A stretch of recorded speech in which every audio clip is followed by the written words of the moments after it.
Okay, we're continuing the weapons of the street, defenses against a weapon. And here I am getting attacked by a chain again in the street. And I want you to notice that I have my left leg forward. I am not standing square. I have my left leg forward, and he's going to swing at me. I'm going to drop back. I'm going to lean way back. He's going to swing at my head. I'm going to lean back. He's going to come back and swing across my body. I'm leaning back. If I am already leaned back, I cannot lean back. I cannot emphasize, keep your head over your front knee. That way you can lean back 3 to 4 feet. If I am already leaned back, then all he's got to do is step in, he can hit me. So I'm leaning back. I have my hands up to protect my head. I'm leaning back. Now as he swings, and I'm going to come in, as he's going to come this time, he's going to come back. He's swinging. He's going to come back with this thing. When he comes back, I'm going to come in, and I'm going to block his swing. I'm going to jump in. I'm going to have both elbows up, both hands up to protect my face. I'm going to grab him on the wrist, and I'm going to block his swing. At the same time, I'm going to come up and kick him, or a lifting heel kick, right into his groin. So I've come in, I have blocked this swing with both of my hands. Now I'm doing a lifting, rising heel kick right into his groin. Boom! Then I step underneath, step around his side. I'm still controlling his hand with the cane in it, and break his neck.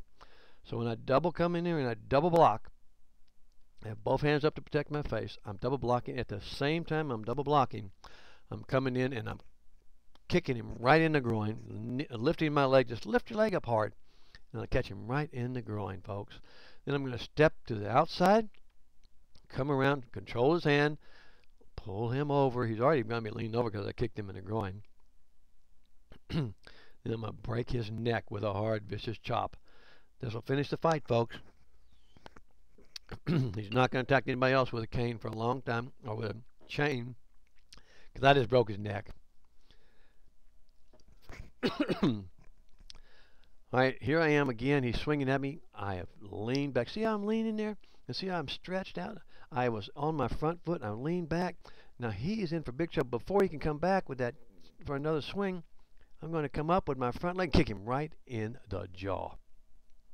So I've leaned back, stretched myself out of the way, leaned back, stretched myself out of the way, and now front snap kicked him, baby, right in the jaw. Right in the jaw. And but that's going to stop him pretty good. I mean, if you can't get your leg that high, you got to kick him in the gut. If you can't get your leg that high, kick him in the groin. Anybody can get their leg high enough to kick him in the groin. But I'm pretty flexible, and I'm leaning, and I'm just lifting my knee, and I just snap him right in the jaw. Then I can come back down, and I'm going to do another stomping kick right into his groin. So I've kicked him in the jaw. Boom! Bring that same leg down and stomp him in the groin. Bam! Then I'm going to finish him off by a turning back kick right in the heart. So I've done 3 kicks here. I started out with a vicious upper kick, front snap kick right in his jaw. Came back, and I can use my right arm and left leg and snaps him right in the groin. Then I immediately did a spinning back thrust kick right in the heart. I could also do it right in the groin if I'm not flexible enough. If I'm a little more flexible, I can kick him right in the teeth. I don't like to aim at his head on a spinning back kick, because you know, I can miss. I can miss this big guy's chest. I kick him right in the heart, folks. It kind of knock him down. Now I'm going to show you how you hold the chain and how you can use it. Now, so you got the chain from him, you know, and you're going to use the chain to defend yourself. So you're going to hold it where you wrap it around your hand. Don't just hold the end. If I just hold one end and this, you know, and don't have it wrapped, it can slide out of my hand. It can slide out of my hand. So I want to make sure that I have a good defense and a good offense too. You know, if an attacker can't block the weapon, I can do some damage to him.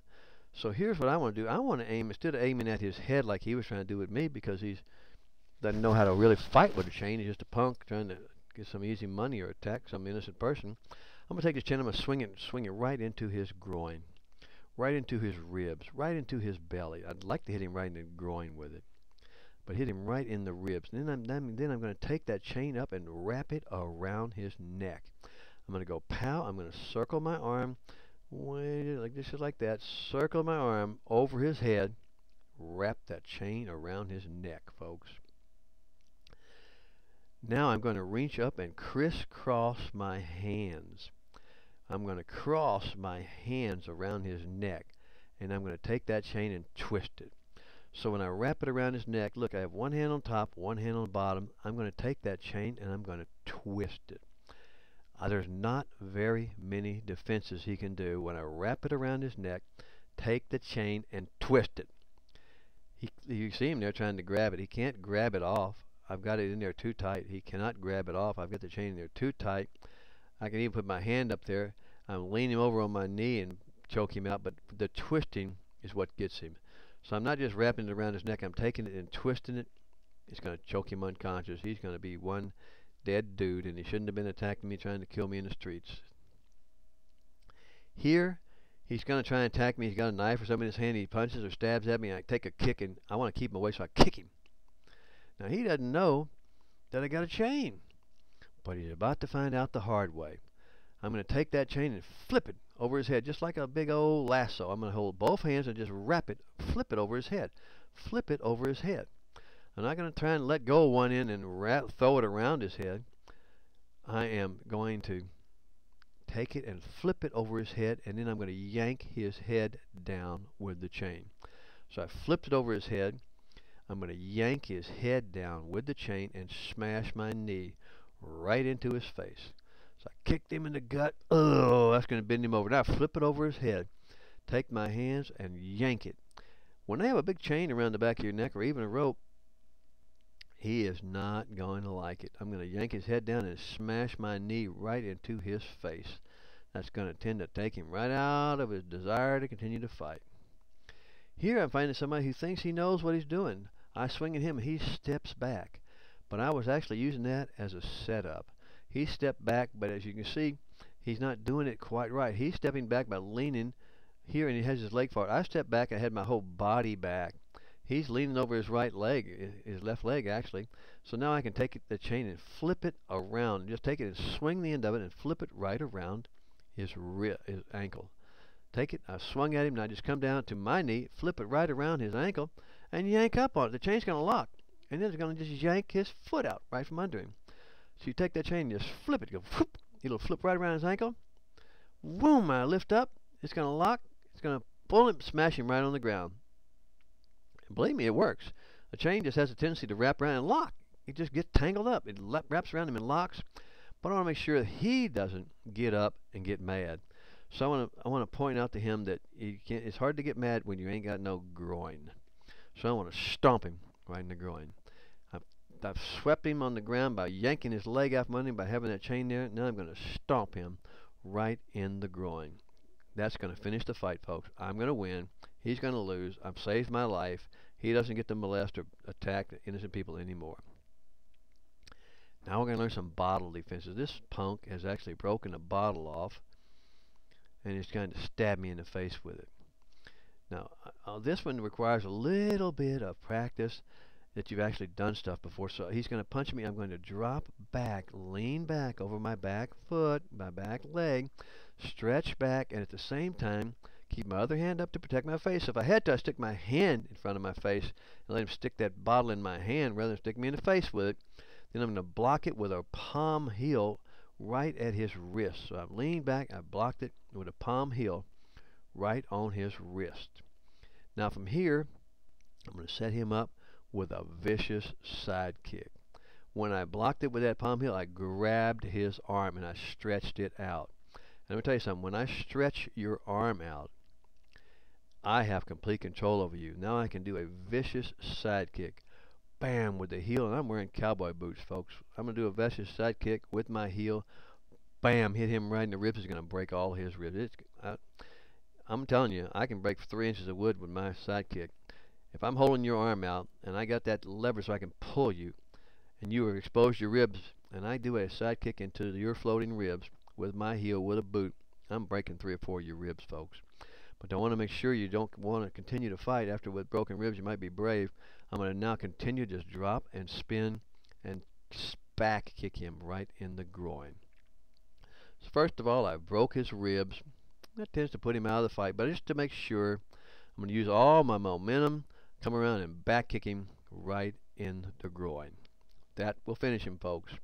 That will finish him. Defense number 2, this guy's coming at me. He's trying to stab me. Coming at me with a bottle or something. He's going to stab right at my groin. He's going to stab right at my... So this time I want to jump back and X block. I'm going to jump back and X block. I've got to keep my distance. I can't be closer. He's going to gut me, folks. I jumped back and I did an X block. That means my one hand is on the top, one hand is on the bottom. I like this because I'm going to do a lock from here. I have my left hand on the top, my right hand on the bottom. Right on the top of his wrist. I've blocked him, pushed down on it. Now I'm going to be able to do from right there, I'm going to be able to pick it up and do a wrist lock. All I have done, my hands are in perfect position here. So see my left hand here on the top, on the bottom, my right hand on the top. All I have to do is just fold my hands together, and I've grabbed his wrist. Now I'm going to take that wrist and throw it over and around, and I'll take him right to the ground. This is the wrist locking technique. I'll bend his wrist, I'll roll it over, I'll take him right to the ground, and I can stomp him right in the face. This is a wrist lock throw. It's not hard to learn. All I'm doing is grabbing both sides of his hand with my hands, and that locks his wrist. And I'm going to roll that all the way over and go straight to the ground with it. Throw him on the ground. I don't want him getting mad. I don't want him going, oh, you broke, you took my bottle, you. No, I want him going to sleep. I don't want him attacking someone else trying to kill him. I'm defending my life here. So when I throw him down, I want you to notice I'm holding his hand. He's not there on the ground. I'm holding his hand. Then I'm going to stomp him right in the throat. I'm going to stomp him right in the face. I'm going to stomp him right in the heart. And I have his hand lifted up in the air. When I have his hand lifted up in the air, there's nothing he can do about it. I'm going to put him to sleep. Good. Now he's coming up to attack me, and he's going to try and do a slash at me. He's going to try and slash at me with a knife or his bottle. This requires a little bit of timing. I'm going to come up, and I'm going to just kick a crescent kick, a crescent heel kick it's called in karate actually, and kick him right near his elbow. If I'm a better, I can kick him right near his wrist, but I'm just doing crescent kicking, protecting my body with my legs. Look how far away I am now. He was this close to me. Now I'm as soon as he starts to turn, I'm going to kick him right in the wrist, right in the elbow with a crescent kick. It's not a hard kick to do.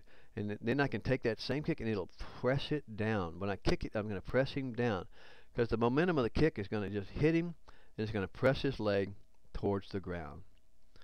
When I press him towards the ground, I want to make sure I finish him, so I'm going to continue my momentum around, continue spinning around, and I'm going to back kick him right in the teeth. So I did a crescent kick, pressed his leg down, which leans him over, and he's going to fold over, folks. There's no doubt about that. He's going to fold over, and I'm going to spin around and back kick him right in the teeth. If you're not that flexible, and he's not, you know, bend him over. He's not. I don't have to be but about 3 feet high, 4 feet high. I can kick him right in the heart. But if I kick him right in the teeth, it tends to end the fight once and for all, right then and there. Here, I'm defending myself with a weapon, and he's trying to defend himself by doing an X block or a rising block. So I've took the weapon out of his hand, and I'm going to try and stab him with it. He reaches up, does a weak karate block, but because he doesn't know what he's talking about, I just drop my wrist, flip my elbow up, come down and stab him in the groin. So I'm setting him up. I go, look, and I can actually do this slow. He's going to put his hand up to block it, then I'm just going to flip my hand over and stab him right in the groin. Pretty easy technique. It's a setup. He blocks with an upper block. I just roll my hand over, flip it down, and stab him right in the groin.